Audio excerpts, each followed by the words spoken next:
When I was 17 years old, I was at a youth event and came home and saw police tape around my house. Someone was shot and killed outside my house. And the circumstances around that situation of that individual being murdered outside my house was the result of a petty beef. These individuals had spent time in jail together. They had gotten out. They had got on parole. You thought that they would have squashed the beef that they had. But they didn't. And it escalated. So in that neighborhood, there was blood on the sidewalk. And not only did we lose a life that day, one life, we lost several lives, because the individual that perpetrated the crime went back to prison and is still there. Here I am, a grown man, probably close to 30 years later, and I stand here telling that story. What does that have to do with what is going on now?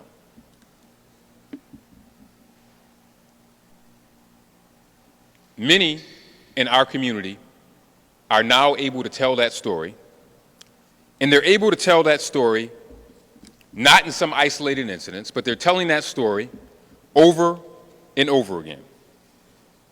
So far this year, we've had 41 homicides. Now, anyone that likes math, I was a banker, so I grew up liking math, permutations. You take 41 and then you put an explanation point to it, and you're able to do 41 times. So although 41 people have died, thousands of people's lives have been affected. Now, this is one less homicide than we had last year, but the trajectory, unless we change something, will be the same. We will break records in terms of the bloodshed and carnage that we see in our street. But equally as concerning for everyone in the city of Rochester is not just the homicides, but the shootings. 202 individuals that have been shot, again, but the multiplier effect is many. Not only for the individuals that have been shot, but also for the neighborhoods in which they live in, and the individuals that live in those neighborhoods that now fear for their safety.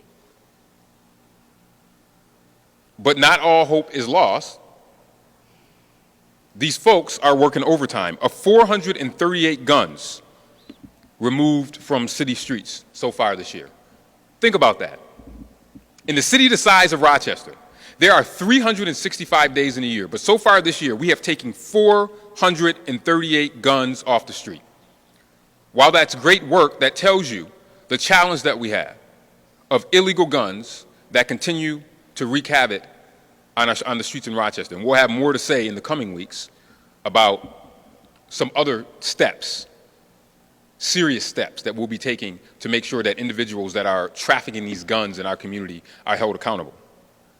We've had 22 homicide arrests, but that means that there are still almost 19 other people that we have not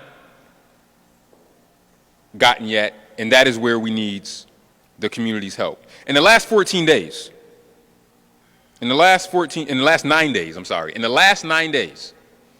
Rochester Police Department has taken 14 illegal guns off the streets.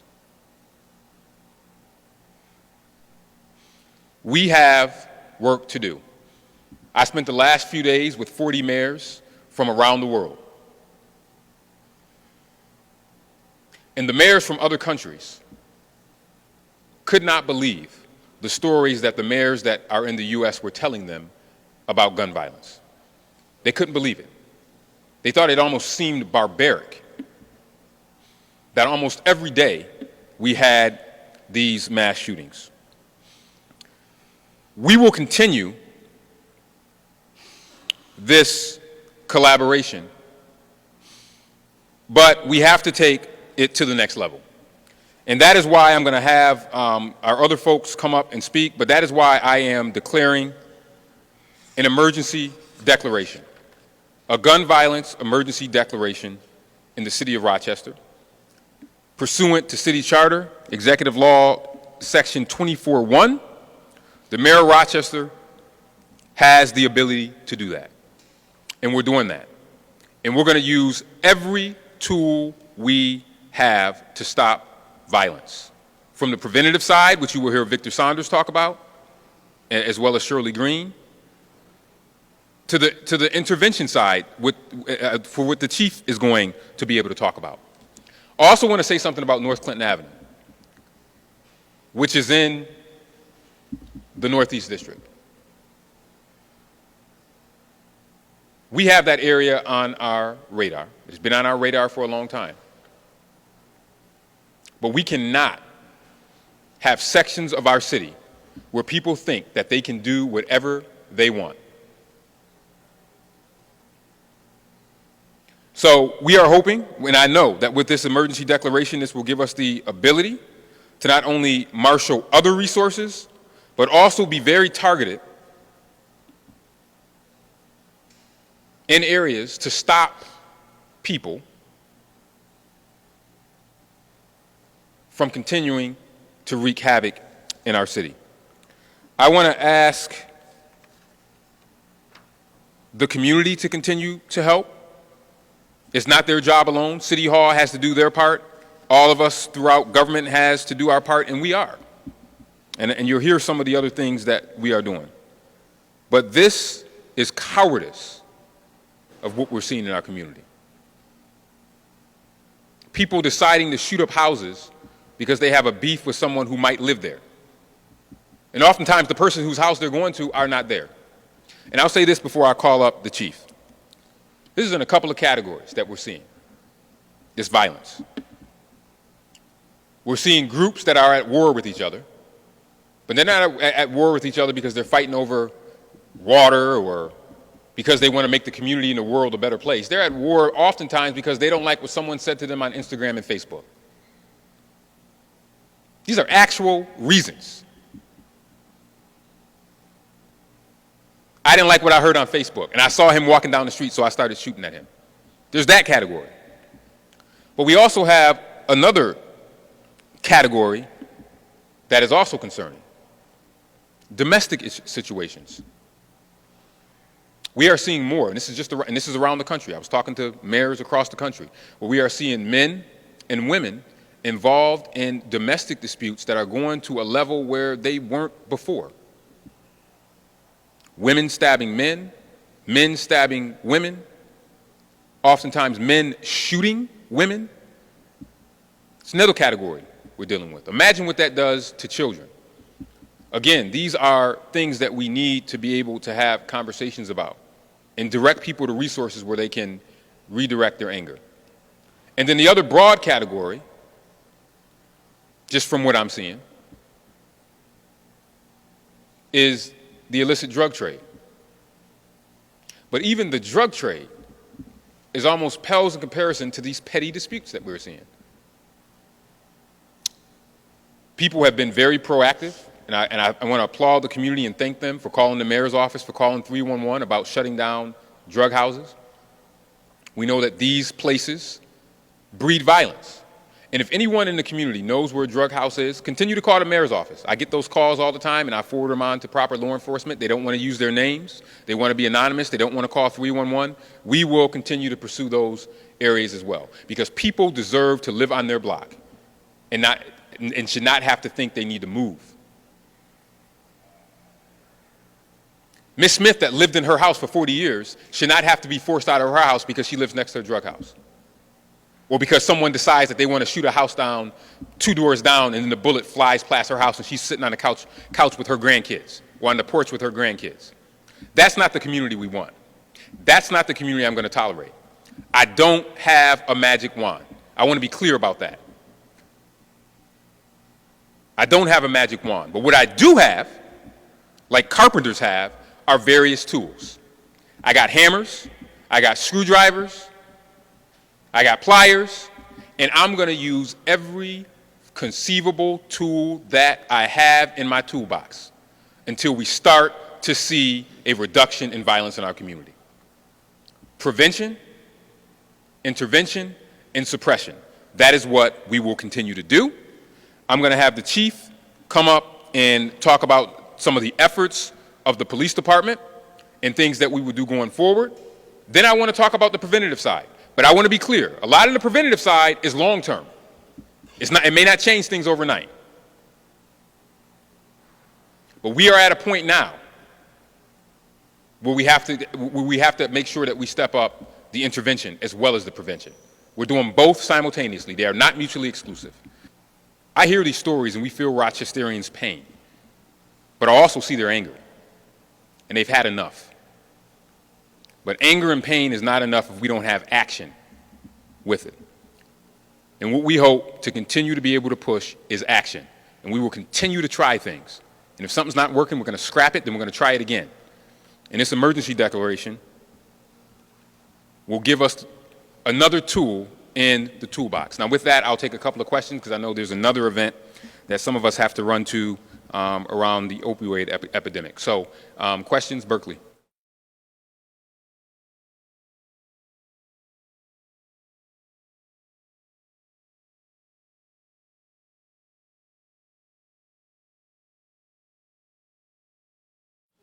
I think that this allows us to unlock more resources because it says, hey, if it's an emergency, you got to use every single tool that's there. It's a whole of a community approach. So this is no different than if it's a flood. And this is a flood as far as I'm concerned. But it also means that sometimes you have to do some things that might be out of the box. So for example, if there's a particular street that we know is problematic, I can shut that street down. And I will do that if necessary. If necessary, absolutely. We have to use every tool that we can. But this declaration, which I'll revisit every 5 days, gives me that authority. Now, I don't want people living under siege. I hope to be able to use this to target what I call the worst of the worst, because those are the ones that are wreaking most of the havoc and holding certain neighborhoods hostage. You know, I come from a business background. There's so many businesses that I've helped out on North Clinton Avenue. But this affects their business. This affects the woman that bought her house 40 years ago. Why should she have to move? Because some punk thinks that he can shoot off guns in the middle of the day? No. We're not going to tolerate that, and we're not going to go for it.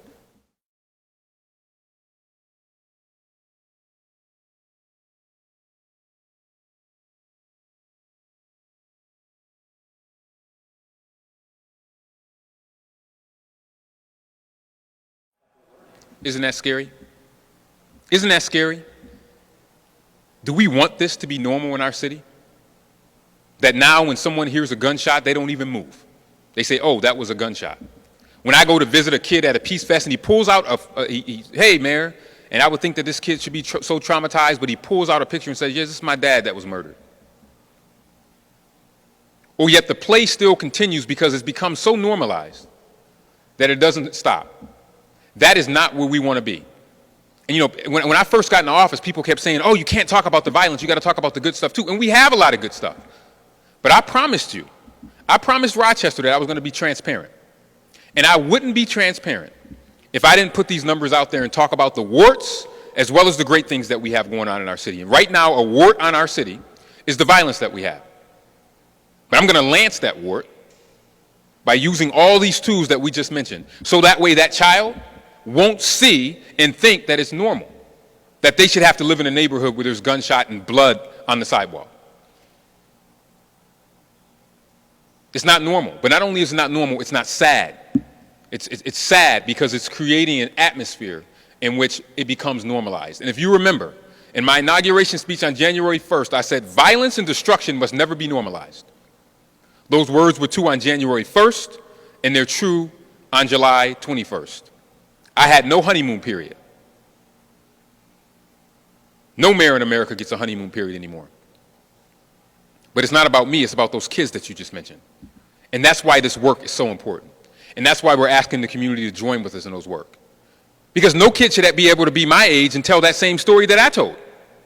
That's a whole nother generation that's going to be able to tell that story. Remember the story I started with?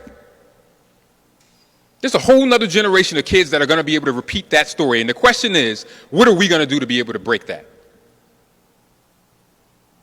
So that way, hopefully, my grandkids won't be like those kids that were in the emergency plaza, La Maqueta, in the plaza. Let's take one more question.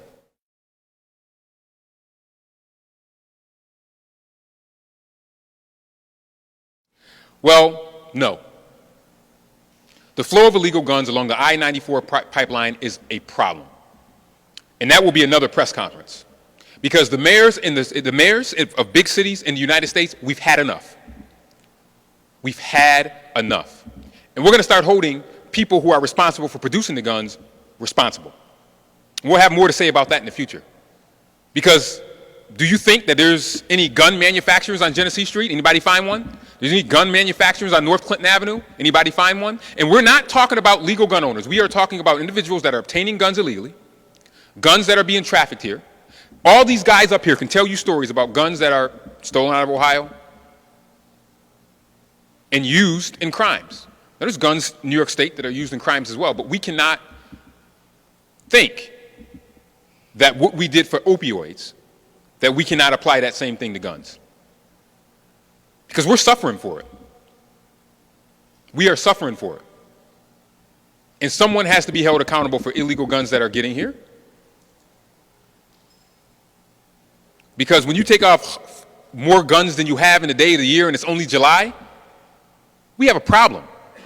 And you can close your eyes, and it can be Milwaukee, it can be Cleveland, it can be Pittsburgh, it can be Rochester. This is a national problem. And I'll tell you, I was with a bunch of mayors. We are fired up. We are upset about that. We're not going to sit back idly by. We're not going to sit idly by and repeat the epidemic that we saw with cigarettes and opioids.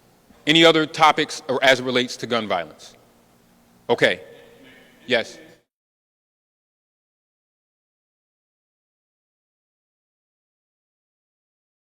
Absolutely. Absolutely. You will see the chief has been very clear. Not only that, at Pop Warner football games, other places where we have particularly young people. We have to make sure that we protect our resources, although they can't do it alone.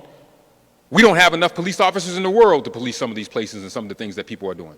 But I do want to tell people, if you see something, say something. And if you don't want to call 911, call 428-7045. That's the mayor's office. Lord knows we get a lot of calls in there. And we ferret them out to where they need to be.